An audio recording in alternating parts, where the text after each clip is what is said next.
So, that Stranger Things finale, huh? I'll be entirely honest. I used to love Stranger Things. Original opinion, I know, but it really was a game changer for a reason. It had wonderful acting, a charming cast, and a genuinely immersive and creepy atmosphere. Despite enjoying the first 3 seasons, I did drop off post season 3 due to a variety of reasons, but most of all, I just kind of forgot about the show after a while, and by the time I remembered it, I had lost interest long ago. When it had its fandom revival during season 4, I genuinely felt no motivation to continue the show. But despite that, I still cherish the memories I had with the show and a handful of characters. But it is hard to deny that the recent discourse with the finale has been, interesting to say the least. There is so much to unpack. The plot holes, the questionable writing choices, and even kinda concerning, almost nihilistic character endings. But of course, most of the discourse has been surrounding Byler, the ship between Will Byers and Mike Wheeler. And today we are going to discuss my feelings on Byler as an outsider, as someone who never had any strong feelings about this ship, but cares about representation and storytelling. And today I'll hopefully be able to make a good case for why this situation actually is that deep. Let's begin. Most of you likely know what happened, but I figured I'll give some background just in case. Mike Wheeler and Will Byers are two of the most important characters in Stranger Things. Mike, in my opinion, is the closest thing the show has to a proper protagonist, despite being a heavy ensemble cast, and Will goes missing in the pilot, serving as the catalyst for the whole story. Throughout the show, Mike's main love interest is the runaway lab experiment 11, which we will discuss later. But despite this, Will and Mike are the ship of the show, with Will being implied to be gay since season 1, with the hints only growing more blatant. The ship grew in popularity as a result. Now, if you know anything about fandom and shipping culture, this really shouldn't be too much of a surprise. Male best friends are always going to be shipped together, and many people felt like the show was hinting at Will being in love with Mike. Plus, many people did not like Mike and Eleven as a ship for honestly valid reasons. Eleven was barely able to form coherent and complete sentences when they first met, and yet there was a forced hetero romance, so it's not surprising that people who liked these characters wanted better relationships for them. But what really led people to believe that the ship might actually be possible is the fact that the amount of hints towards Will having a crush on Mike specifically just kept increasing, especially with two notable scenes in Season 3 and Season 4, those being the rain fight and the painting scene respectively. Those scenes basically moved this plotline from subtext to main text, and so a lot of people had reason to believe that Byler was a possibility, or at the very least would be resolved in a satisfactory way. Now, like I said, I did drop off the show by the time Season 4 was released, but I did sit down with a friend to watch Season 5 for the sake of this video, and we had so many thoughts we might honestly make an entire separate video on just the whole season. But in the context of Byler specifically, we both went into the season not caring for Byler that much, and by episode 4, we felt like we owed the shippers an apology. I am being so serious when I say that by the end of episode 4, I was tearing up and we both were able to completely understand why shippers were so hopeful for a more interesting arc. This is not just a scene where Will suddenly gets cool powers, this is a scene where the abuse victim, whose abuse was the inciting incident of the story, gets the upper hand against his abuser, using his support system as his power, and the first person we see in these flashbacks is Mike. It was awesome, it was inspiring, it was truly hopeful. But slowly that hope dissipated over the following episodes until it crescendoed into episode 7, which was not great. Episode 7 contains a scene that has been very heavily criticized for a variety of reasons, and to be honest, we agree with a lot of the criticism. We had so many notes about just this scene that I might as well just throw up the screenshot on the screen. This scene is so bad and confusing all around, but I am going to try to break down the main issues we had into a bullet point list. Number 1, this scene is way too crowded. My friend counted 11 people in the scene, at least 4 of whom don't even get any lines, which brings up the question, why are they here at all? Why the hell is Murray, of all characters, here? He barely knows this kid, and he is definitely homophobic. Even ignoring the time period of the 80s and the surrounding homophobia, this turns what could have been a genuinely sweet personal scene into something almost comedic. Number 2, "He was my Tammy" is a stupid as hell piece of garbage dialogue. I get what Will is trying to say, that he knew this crush was unrequited and all that.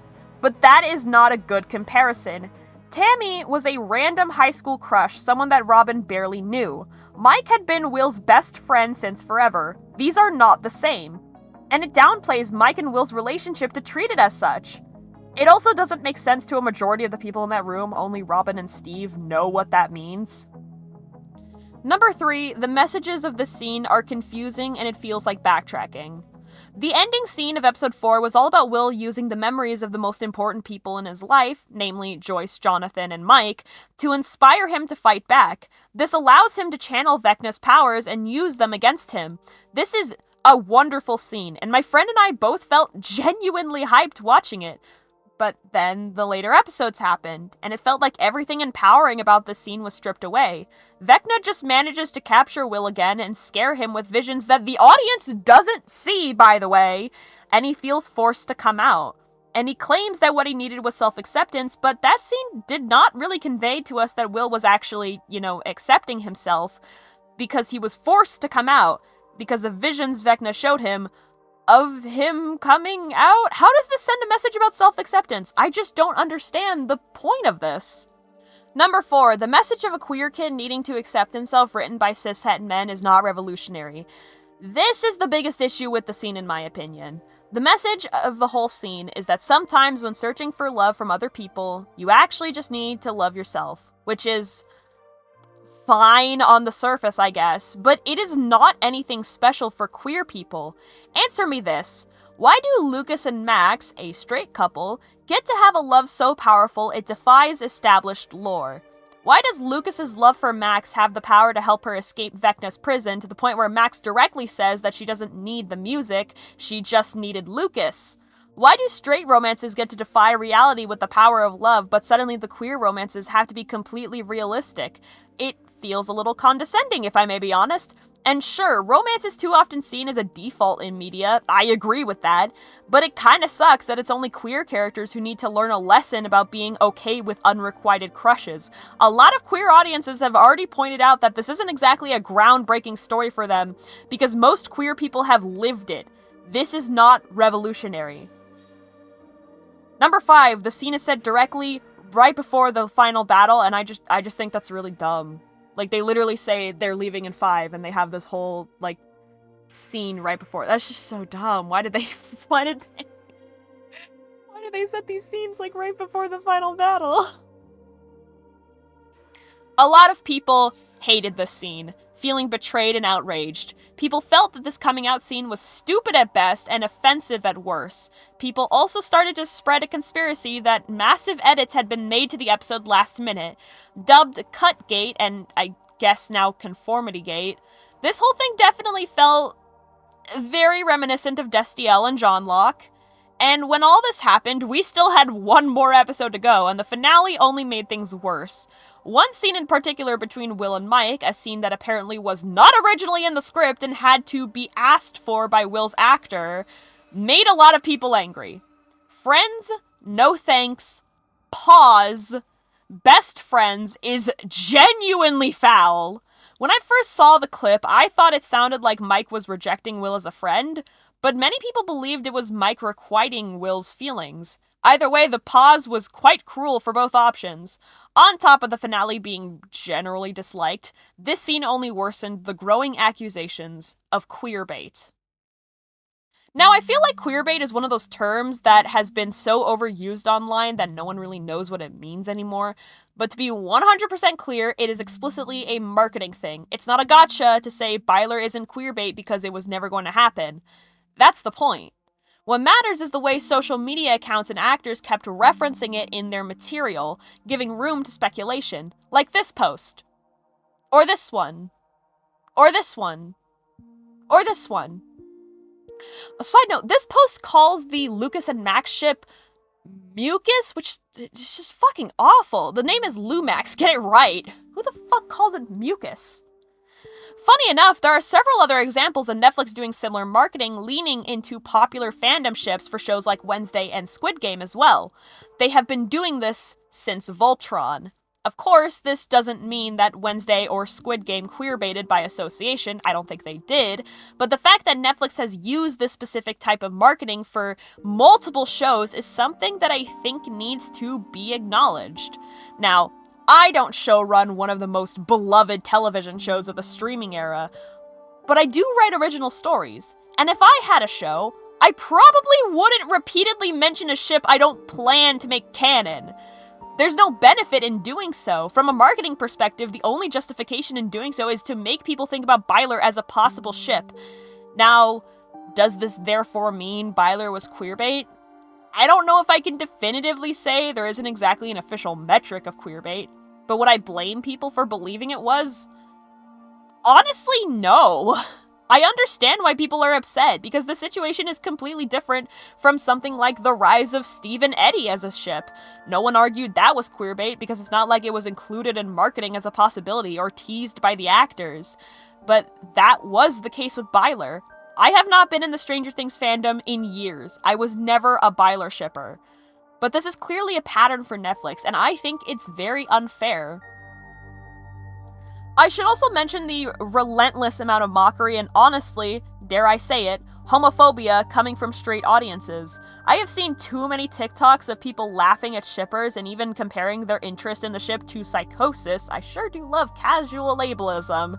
And frankly, I find it incredibly annoying, because the straight people making these TikToks have never had to scrounge the bottom of the barrel for fucking scraps of representation. They do not know what it's like to have that hope for something real and canonical, the pain of a show getting screwed over because the creators had to fight for the smallest amount of representation. Straight people have endless choices for representation of their love, so I'd appreciate it if these people did the bare minimum and learned to be empathetic. Also, personally, I don't think straight people should be the ones deciding what is and isn't queerbait, because they clearly do not know what it means in its intended use. I didn't see people argue that Byler makes no sense because Mike was in love with Eleven for the entire series, but ask yourself this: was Mike really in love with her, or was he in love with what she could do? What distinct personality traits does Eleven have in Season 1 outside of liking waffles and being able to flip trucks with her mind? What is there possibly for Mike to find romantically attractive? Even in later seasons, he's a terrible boyfriend and is completely incapable of expressing his love for her. He can't even say "I love you" to his supposed girlfriend, not even in her final moments. He only ever refers to her as a superhero, a term that once again locks her into the role of weapon and not a person. Is this really the best endgame for either character? I have yet to find an actual, solid, genuinely convincing reason that people enjoy them as a ship. And no, the ship being canon doesn't count. Because sometimes, canon ships can be poorly written. I mean, God, at least Mike expresses some kind of care for Will. I can understand why people who liked this character chose to believe he was simply closeted, a trait that would immediately wash away all the baggage surrounding how he treats Eleven. But no, he's just a bad boyfriend, because apparently that's better than him being queer. But none of that is the main problem I have with Byler. My main problem is the treatment of Will throughout the show. Will is undoubtedly a punching bag character. He is a character that has suffered relentlessly throughout the whole series, and when he's not suffering, he blends into the group. There is a specific example of Will's consistent trauma that I want to highlight, but first I need to give a content warning for discussions of SA in media. If that makes you uncomfortable, feel free to skip ahead to this timestamp. With that in mind, there were several scenes in Season 5 that were genuinely hard to watch. My friend and I ended up skipping the first 5 minutes of Episode 1 because it was just way too much. And the reason we ended up skipping it was because the imagery and resemblance to SA was much more blatant, to the point where it felt honestly disgusting. Now, I should be clear, I don't have a problem with depictions of SA in media. I think there are many ways to depict it respectfully. But that's where the problem lies. I don't think this was respectful. Opening the season with such a graphic scene, continuing to hammer in the metaphor with no clear thematic direction, it leads me to wonder just why? Why add all of this? Why make the metaphor more blatant if you don't plan to have it mean anything to the larger story? You could argue it matters to the characters, but it just feels like they're piling on more angst to make the show darker and more mature, and as a result, it feels hollow at best and genuinely cruel at worst. Reading a description of the first 5 minutes genuinely made me feel like I was going to vomit, and I wish I was being hyperbolic. Is this really the empowering storyline queer audiences deserve? One where the main queer kid is tormented and sidelined constantly, and when he finally gets an upper hand, he's immediately depowered again and forced to come out against his choice? Really? How does this teach a lesson about self-acceptance when the only thing Will does throughout the show is be further traumatized? Sure, you could argue every character is traumatized, and I would, but god, at least we have some scenes of the others happy. Will is treated like an afterthought the entire show past season 1. And his epilogue only makes things worse. They honest to god pulled a Voltron and gave Will a no-name boyfriend in the time skip. Just wonderful. I know we all have different opinions on media, as is the nature of every large group, but can the queer community objectively agree this rising trope is absolutely awful? Yes, the message of Will's arc is all about how he needs to accept himself over prioritizing romance. That's why he couldn't get with his lifelong best friend, so instead we gave him a throwaway boyfriend in one scene of the epilogue. Really? The Duffers even forgot his birthday and then set an episode during his birthday. And people believed they had a reason in doing so, a tangible story justification. But no, they didn't. But it's not just Byler or Will's character that is drawn in criticism. There are an endless list of things that people have issues with, including me. Ignoring all the absolutely bonkers writing decisions, some of the character choices just feel cruel. The endings for Eleven and Kali specifically are the best examples. Having the only characters you kill off be the two most tormented female characters in the cast, one of whom is only one of 2 women of color in the show, is certainly a choice. Kali specifically is a character who was clearly brought back just to die, so none of the popular and beloved characters had to. A character that everyone villainized for absolutely idiotic reasons, very clearly motivated by racism. Something that even the show kind of played into, with Hopper being unnecessarily rude to her upon meeting her, and then also leaving her to die. It's as if the writing itself folded to the unfair criticism against one of the only characters of color. I never once understood the complaints against her character, but so many fans seemed convinced that she was secretly evil, and it just makes me sad for both the character and the actress. Speaking of characters of color, there is also the treatment of Erica. Now, I like Erica as a character, and I like Priya Ferguson as an actress, but there's a specific interview quote that is particularly questionable, where Ross Duffer says, "Obviously no one is concerned about Erica. She can take care of herself. She's got to go through high school now, but she's just so tough." I honestly think this is a pretty shitty thing to say about one of 3 characters of color in the whole cast, especially the youngest of them all. Yes, all the kids in the show are exceptionally capable for their age, but what do you mean no one is concerned for her? What a horrible thing to say about a character who is just as scarred and traumatized as every other kid in the group, especially because there is such a major problem with black children being treated like grown adults. There is also the plotline about the pregnant women being held in captivity, which just feels like more shock value. Why add that if they're only going to exist for one scene? It's not like they get rescued later on, presumably they die when the Upside Down is destroyed. So what was the point of that? What did that add thematically? Part of the appeal of season 1 was how simple yet effective the horror was. And honestly, this season just feels too gratuitous. And I guess I should also add that originally this video was going to be completely different. I knew I wanted to make a video on Byler and Stranger Things, but over the course of this discourse, my main talking points have completely shifted. Originally, I was going to have a whole argument about how Robin and Vicky were solid queer rep and were often ignored due to fandom's tendency to prefer male characters. And then the Duffer Brothers implied they broke up in the finale off-screen, and when directly asked about whether or not they broke up, they responded, maybe, maybe not. So there goes that whole defense! Thanks for making this video shorter, I guess!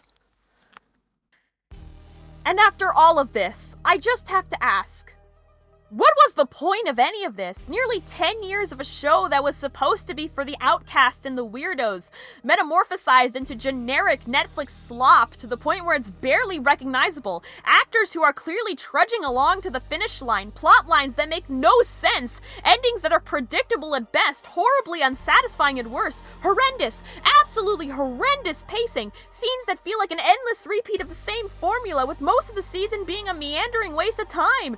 This season means nothing. It feels like nothing. I was not invested in anything. I felt nothing. I cared about these characters, but I had no investment in their endings because nothing in this season mattered. I didn't want this season to fail, but I knew deep down it would. Time and time again, series finales have been missing the mark, and I knew the plans for this finale were too ambitious. This whole thing doesn't matter. This story doesn't matter. This finale doesn't matter. The ships don't matter. Why are we even here? Why did we even care? The writers clearly didn't. 5 seasons and almost 10 years of build-up for everyone to be disappointed? I feel so sorry for the queer kids who did care, who wanted this show to be something more, who were invested, who believed in these writers. Their hopes don't matter. Their faith didn't even matter. So why does any of this matter?